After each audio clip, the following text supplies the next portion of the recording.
Age 17. Weekly earnings none. Risk level low. You are 17 years old. You have no father. You have no future. And in Kobe, Japan, that means you are exactly the kind of person they are looking for. The men you are watching operate out of a pachinko parlor on the edge of Nada Ward. You know what they are. Everyone in this neighborhood knows. They are Yamaguchi-gumi, the largest organized crime syndicate in Japan, maybe the world. 60,000 members, 300 affiliated groups, a business empire worth billions that runs through gambling, construction, real estate, and violence. You do not approach them. That is not how it works. You just exist near them. You sweep the steps outside the parlor without being asked. You run to the convenience store when one of the older men is watching the door and cannot leave his post. You never ask for money. You never ask for anything. You just make yourself useful, and you wait. Your mother works 2 jobs. She cleans office buildings from midnight to 6 and then works a register at a convenience store until noon. She comes home and sleeps for 4 hours and does it again. She does not see you. She does not see what you are becoming. 6 months pass. You are still sweeping. You are still waiting. Then one evening, a man in his 40s steps outside the parlor and looks at you for a long time. His suit is perfect. His face is expressionless. "Inside tomorrow," he says. 7 in the morning. Do not be late. You are not being paid. You are being evaluated. Age 20. Weekly earnings 50,000 yen. Risk level medium. You are not a criminal. You are a member of a family. That is what they tell you. You believe it because you want to. You are 20 years old. 3 years have passed and you have earned a ceremony, the Sakazuki ritual, the cup of sake. You sit across from your oyabun, your boss. He is 61 years old. He has a face like carved stone and hands that have broken things you do not want to think about. Between you on the table sit 2 cups of sake. His is full. Yours is almost empty. That is the hierarchy. You accept it without a word. You drink. He drinks. Now you are kobun, his child. He is your oyabun, your father. The family you never had fills the space in your chest that has been hollow since you were 6 years old. You understand now why men give their lives to this. It is not the money. It is this. Someone finally claiming you. Your job is simple. You stand outside the parlor. You stand outside the loan office 2 blocks away. You make sure nothing happens that is not supposed to happen. When someone owes money and stops coming in, you go to their address and you remind them of the terms. You do not always hurt them. Sometimes the reminder is enough. You wear a dark suit. You wear it every day. You keep your hair short. You do not drink on the job. You do not gamble on the job. There are rules, and the rules are strict, and the rules are everything. You are making 50,000 yen a week, more than your mother makes in a month. You give her half. She does not ask where it comes from. You are not a criminal. You are a member of a family. That is what they tell you. You believe it because you want to. Age 24. Weekly earnings 200,000 yen. Risk level high. That night, you sit in your car outside your mother's apartment for a long time before you can go inside. You are 24. You have been loyal for 7 years. You have been arrested twice. You have been questioned by the National Police Agency 4 times. You have never said a single word that mattered. Your oyabun notices. He promotes you to wakashu, an enforcer. There is a construction company in Chuo Ward that has been refusing to use Yamaguchi-gumi affiliated contractors. Government project. 80 million yen in contracts that should be flowing through the family's network. The company director is a stubborn man. He believes in fairness. He has been turning down your organization's bids for 2 years. You are sent to correct his thinking. You arrive at his office with 2 other wakashu. No weapons. You do not need weapons. You sit down across from him without being invited. You explain the situation calmly, the contracts, the expectations, the arrangement that has worked smoothly for every other company in this district. He tells you to leave. He picks up his phone to call the police. One of the men with you reaches across the desk and takes the phone gently out of his hand and sets it on the far side of the table. Then he leaves it there. No one touches the director. No one raises a voice. You just sit in his office for 3 hours without moving. You do not say anything else. You do not need to. When you stand to leave, you tell him you will be back on Thursday. By Thursday morning, the director has called your organization's intermediary. He is ready to discuss the contracts. That night, you sit in your car outside your mother's apartment for a long time before you can go inside. Age, 29. Weekly earnings, 800,000 yen. Risk level, very high. You are 29. The family promotes you to Kyodai, brother rank. You are no longer foot soldier, no longer enforcer. You are middle management in an empire. You run 3 operations now. The pachinko parlor where you started sweeping steps 12 years ago. A loan office that charges 40% annual interest to people who cannot get bank loans, and a construction subcontracting business that wins every bid it enters on public projects in the ward, because the general contractors who receive those bids understand the consequences of choosing someone else. You have 8 men under you. You attend the weekly meeting at the chapter headquarters, 14 men in dark suits around a long table. The agenda is read: territory, revenue, problems.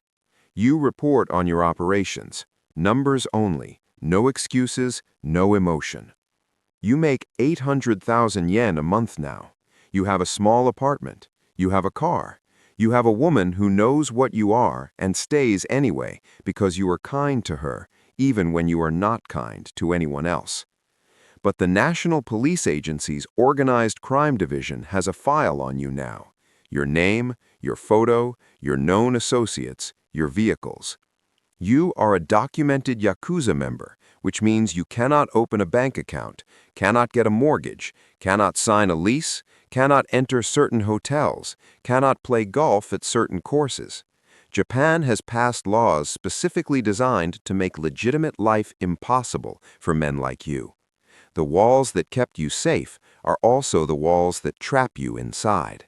You do not feel powerful. You feel installed, like a part in a machine that would keep running even if you were removed. You are 35 years old.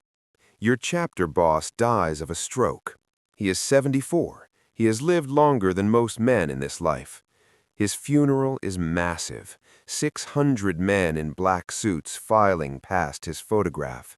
You weep. You are not ashamed of this. He was your father, the only one you had. His successor names you deputy lieutenant of the chapter. You oversee 11 sub-bosses. You manage the financial reporting for 37 affiliated businesses. The money that flows through your chapter each month is obscene. Loan sharking, construction, waste disposal, gambling, money lending to small businesses that cannot get legitimate capital, real estate speculation in areas where your organization has quietly encouraged devaluation. You also do something that surprises you. You negotiate. There is a rival syndicate, Sumiyoshi Kai, that has been pushing into entertainment districts in Osaka that your chapter has held for 20 years. Rather than go to war, your boss sends you to talk. You sit across a table from their representative for 6 hours. You draw lines on a map. You agree on percentages. You shake hands. Nobody dies. In the old movies about Yakuza, everything ends in blood. The reality is mostly accountants and conference rooms and lines on maps. But you cannot go to your nephew's school play. The school sent a letter. They cannot permit registered organized crime members to attend school events. Your nephew is 8 years old, and he did not understand why his uncle was not there. Your sister has not spoken to you in 3 years. You are made of money and rules and the threat of violence and nothing else. Age 42. Weekly earnings 10 million yen. Risk level extreme. You are one of the most powerful criminals in Japan. You are also a man who cannot rent a car. You are 42. You have climbed so far that you can see the entire structure from where you stand. And what you see is this. The Yamaguchi-gumi is not a gang. It is a corporation with a constitution, a corporate hierarchy, quarterly meetings, and a welfare system for injured members. It is also fighting a war on 4 fronts simultaneously. The police. The government has passed the Organized Crime Exclusion Ordinances, new laws that make it illegal for businesses to have any dealings with Yakuza. Banks, insurers, hotels, golf courses, even bars and restaurants. The ordinary civilian economy is systematically closing its doors. Your revenue streams are being strangled one by one. The internal split. In 2015, a major faction broke away from the Yamaguchi-gumi. They formed the Kobe Yamaguchi-gumi. Now there are 2 organizations sharing the same city, the same territory, the same name in the public's mind. Men who were brothers are now enemies. You have attended 4 funerals of men killed in the resulting conflict. Your personal exposure. The National Police Agency publishes statistics on your organization. They know your membership numbers, your revenue estimates, your key personnel. You are in a report that was presented to the National Diet. A politician read your name aloud in Parliament. You watched it on television from a safe house. And still, the organization generates hundreds of billions of yen annually. You personally take home 10 million yen a month. You have assets hidden in shell companies in Macau, Singapore, and the Cayman Islands. You are one of the most powerful criminals in Japan. You are also a man who cannot rent a car. Age 50. Weekly earnings, top cut of billions managed. Risk level, maximum. You take out the knife yourself, because in this family, you do not ask someone else to carry your shame. You are 50 years old, the second highest rank in your branch of the Yamaguchi-gumi. The direct boss is the Kumicho, the supreme boss. You speak for him. You execute his decisions. You manage the hierarchy below you, which spans thousands of men across dozens of chapters. A war has started with the breakaway faction. A lieutenant in your organization made an unauthorized hit on a Kobe Yamaguchi-gumi member. He did not ask permission. He acted on personal anger. That one decision has cost 8 lives in 6 weeks and drawn police pressure that has disrupted operations across 3 prefectures. The Kumicho is furious. The lieutenant is brought before you. This is the part they do not show in the movies. You do not shout. You do not make threats. You ask him to explain his decision. He explains. The explanation is not sufficient.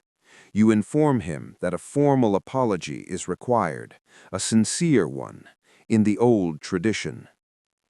The next morning, the lieutenant presents himself at the chapter headquarters. He wraps his left hand in white cloth. He takes a knife. He places his left little finger on a wooden board. He cuts off the first joint at the knuckle. He wraps the cloth tight. He presents the severed piece in a small box wrapped in paper and bows. This is Yubitsume, the ritual apology.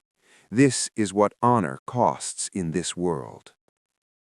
2 months later, the police build a case directly linking the assassination to your chapter. The lieutenant cannot be the only one who falls. You are the underboss. You are responsible for everything your men do. Your lawyer meets with prosecutors. The Kumicho tells you what has to happen. You knew this moment was coming from the day you drank the sake across from your first oyabun in a room that smelled of cigarettes and cedar. You take out the knife yourself, because in this family, you do not ask someone else to carry your shame.